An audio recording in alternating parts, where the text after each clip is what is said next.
Professor Nageswararao దాడి మొదలెట్టారుగా. నిజాలు మాట్లాడితే ఇదే దాడి చేస్తారు.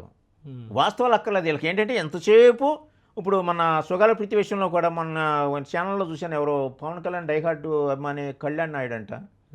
అది ఆధారాలు లేనిదే ఏం చేస్తారమ్మా? సుగాలి ప్రీతి కేసు మామూలునే కదా. సుగాలి ప్రీతి కేసు నీకు తెలుసా? మా పవన్ కళ్యాణ్ స్పందించబట్టే కదా. పవన్ కళ్యాణ్ స్పందిస్తేనే ఆయేష్ హత్య కేసును లేకపోతే ప్రత్యూష కేసులు బయటకు వచ్చినాయా? ఇది సంచలనమైన కేసు సుగాలి ప్రీతి కేసు అనేది. మరి జగన్మోహన్ రెడ్డి గారు న్యాయం చేశారు. వాళ్ళకి రావాల్సినటువంటి ఆ యాక్ట్ ప్రకారం ఇవ్వాల్సిన నష్టపరిహారం వాళ్ళకి ఇచ్చారు. సిబిఐ ఎంక్వైరీ చేశారు, అది అవ్వలేదు. కూడాను జగనే హీరో అవుతాడు కదా. సిబిఐ ఎంక్వైరీ జగన్మోహన్ రెడ్డి గారు వేశారు.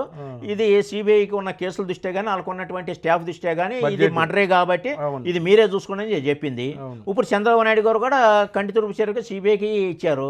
వీళ్ళకి ఈ జనసేనలకి ఏంటంటే సబ్జెక్ట్ లేదు. అసెంబ్లీలో చెప్పలేదు కదా. అసెంబ్లీలో చెప్పినా కానీ ఏం జరగదు.